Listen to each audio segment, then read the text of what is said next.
Se eu fosse o Flamengo, eu não perderia tempo com a renovação do Bruno Henrique, até porque o Grêmio demonstrou interesse e o Renato Gaúcho falou: a janela tá fechada, mas futuramente a gente pode chegar nele. Foi isso que deu a entender nas falas do Renato Gaúcho. A gente pode chegar nele e fazer uma investida. E o Flamengo até agora não tá se movimentando para renovar com o Bruno Henrique, o melhor jogador em atividade no momento no Flamengo.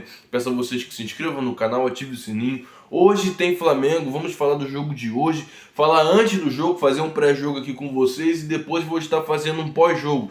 Por isso eu peço a vocês que se inscrevam no canal, ativem o sininho para você não perder nada daquilo que está acontecendo no Mengão. Eu sou o Vitor do canal Futebol Expressivo e eu estou todos os dias aqui falando sobre o clube mais querido e mais amado do Brasil, que é o Flamengo. Então não deixe de curtir esse vídeo, não deixe de se inscrever, ativar o sininho para você não perder as notificações. E gente, já vou começar falando sobre esse jogo de hoje. É o jogo de número 33 do Sampaoli pelo Flamengo e é a 33ª escalação diferente que ele escala, gente. Essa é a realidade.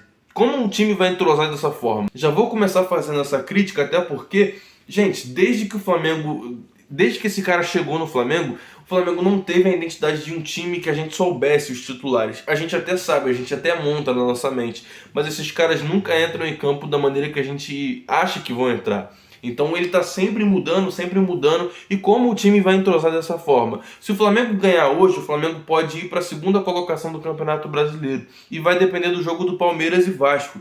Lembrando que o Palmeiras, voltando lá da Colômbia, do jogo que teve contra o Deportivo Pereira, teve problemas no avião da Leila Pereira, o avião da tia Leila, o reforço deles, né? Teve problemas e eles não tiveram tempo para treinar, não vão ter tempo para jogar contra o Vasco. Podem jogar com o time reserva, essa é a realidade deles lá, eles podem jogar com o time reserva e isso pode ser uma vantagem para o Vasco. Eles não ganhando esse jogo ou empatando, o Flamengo pode ir para a segunda colocação do Campeonato Brasileiro. E torcer também para o Botafogo tropeçar, gente. O Botafogo tá embalado, tá jogando demais, a gente tem que admitir. O Botafogo não tá perdendo nenhum jogo e quando não ganha, empata o jogo. Ou às vezes começa o jogo perdendo e consegue a virada. Gente, o Botafogo tá impossível. De verdade, tá jogando demais. Eu sou flamenguista, mas eu reconheço. Então, o que é que a gente tem que fazer? Ganhar os jogos que a gente tem para ganhar, torcer pro tropeço dos times que estão disputando a segunda colocação com a gente e torcer também pro tropeço do Botafogo. Então esse jogo é importantíssimo. O Internacional vem com o time reserva, muito provavelmente, porque vai jogar o jogo da Libertadores. O técnico deles, o Kudê, ele está suspenso, então ele não vai para o jogo hoje. Time reserva sem o técnico, gente. Na nossa casa, o jogo, a gente precisa ganhar esse jogo. Então, Flamengo vai para cima, consiga os 3 pontos, consiga saldo de gols, consiga. Gente, hoje tem tudo pro Luiz Araújo ser titular na partida. Eu já falei no vídeo de ontem, vem falando nos últimos vídeos, ele vem chamando a atenção nos treinos, ele vem mostrando que é um jogador muito bom de drible, um jogador de velocidade e um jogador que finaliza muito bem. O Jorge Sampaoli também tem observado isso, deve colocar ele de titular hoje. Eu espero que de fato faça isso, porque às vezes eu falo que não, tal jogador vai ser titular. Quando chega na hora o Sampaoli muda. E eu não consigo de fato acertar a escalação do jogador, mas eu sempre trago aqui o provável time para vocês saber mais ou menos quem pode entrar. Mas hoje eu tenho quase certeza de que o Luiz Araújo será titular pelo histórico dele nos últimos treinos e porque ele vem buscando o jogo em todos os jogos que ele entra. Então eu espero que de fato ele seja titular. Então Flamengo, ganhe esse jogo, pelo amor de Deus. Não faz mais a torcida passar raiva. Até porque, gente, o Flamengo tem feito a gente passar raiva num nível que a gente não tem tido mais paciência com esse time. Mas a torcida tem muita paciência ainda, porque lota estádio e tá sempre apoiando. E falar sobre essa campanha ruim do Flamengo no Campeonato Brasileiro, sendo detalhada em números, em fatos. O Flamengo tem a pior defesa do Campeonato Brasileiro. Foi a defesa que mais sofreu finalizações nos últimos 10 jogos. Para vocês terem noção do Flamengo, da defesa do Flamengo nessa temporada, porque o Flamengo deixa muito espaço no meio-campo e acaba dando muita liberdade para os atacantes dos times que jogam contra a gente, eles acabam tendo muita liberdade para finalizar. E o Flamengo também é um dos ataques mais ineficientes do Campeonato Brasileiro, está em terceiro lugar. O Corinthians e o Santos que estão na frente. O Flamengo tem 106 finalizações nos últimos 10 jogos, gente.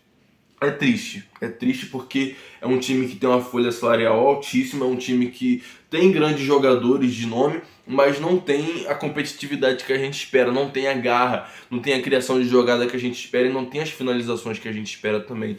Então, gente, o Gabigol ontem ou antes de ontem saiu a matéria aí do GE dizendo que ele é o atacante do Campeonato Brasileiro Série A mais ineficiente do campeonato inteiro. Ele é o atacante mais ineficiente, o cara que não consegue transformar as suas grandes chances em gol.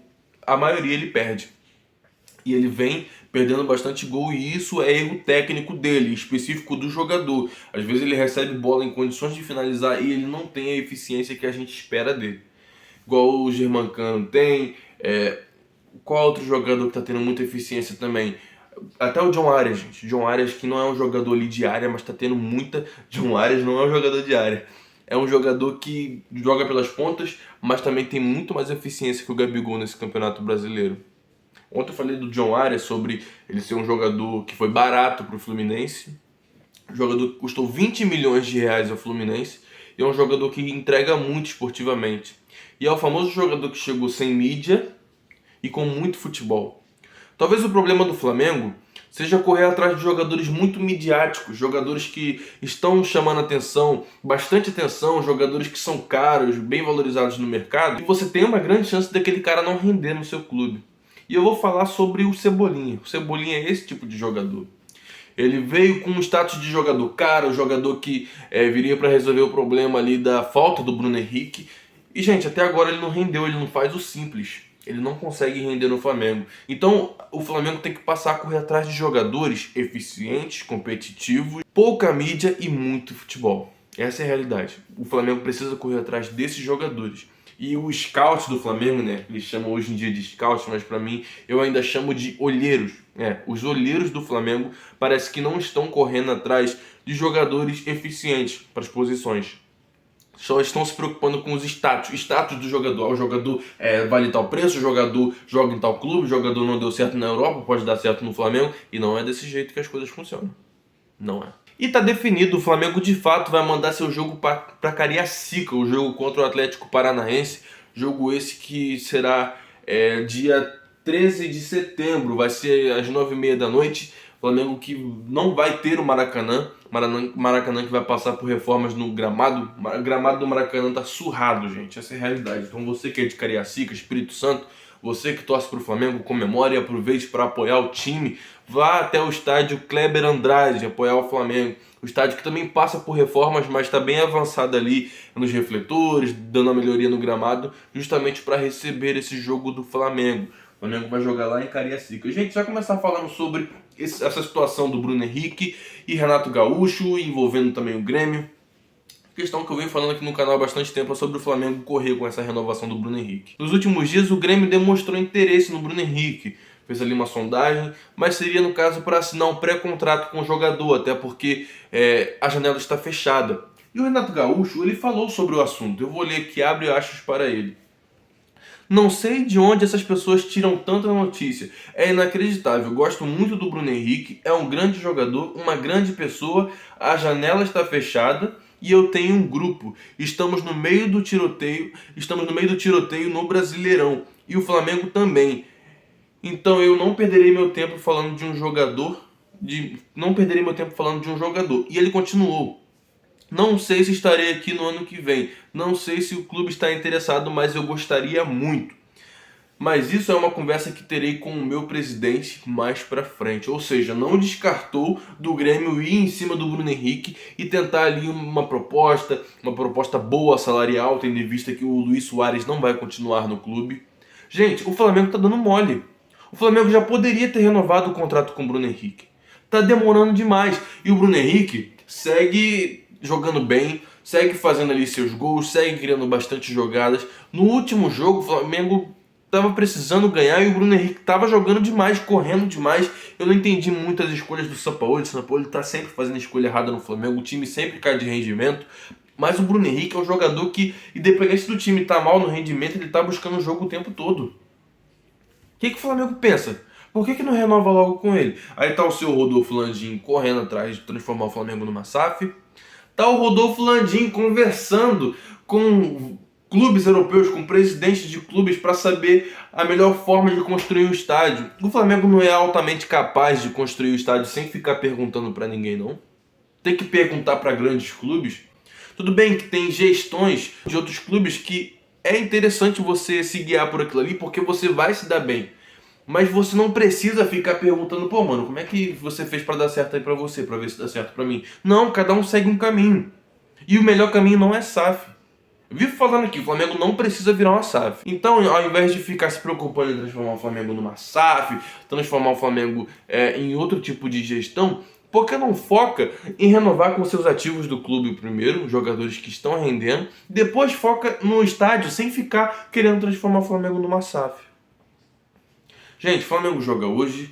Vamos torcer para que o Flamengo consiga o resultado. Eu vou ficando por aqui. Após o jogo, estarei fazendo um pós-jogo para conversar com vocês, falar sobre a partida. Espero não chegar aqui estressado, porque quando o Flamengo perde, gente, eu critico mesmo, eu falo de uma forma bem pesada, até porque eu não tenho amizade com a diretoria. O canal tá começando agora, não tem nem como eu ter proximidade com a diretoria. E mesmo se eu tivesse, igual grandes canais por aí tem, eu falaria do mesmo jeito. Até porque a gente está aqui para poder cobrar o time, para o time melhorar. A gente apoia o Flamengo e não apoia a diretoria nem jogador. O jogador tem que jogar pelo clube. A gente apoia o clube e o sucesso do clube. Mas o sucesso do clube também depende dos jogadores e da vontade deles. Pessoal, vou ficando por aqui. Peço a vocês que se inscrevam no canal, ativem o sininho, curta esse vídeo. Não se esqueça, isso aqui é Flamengo. Tamo junto, valeu.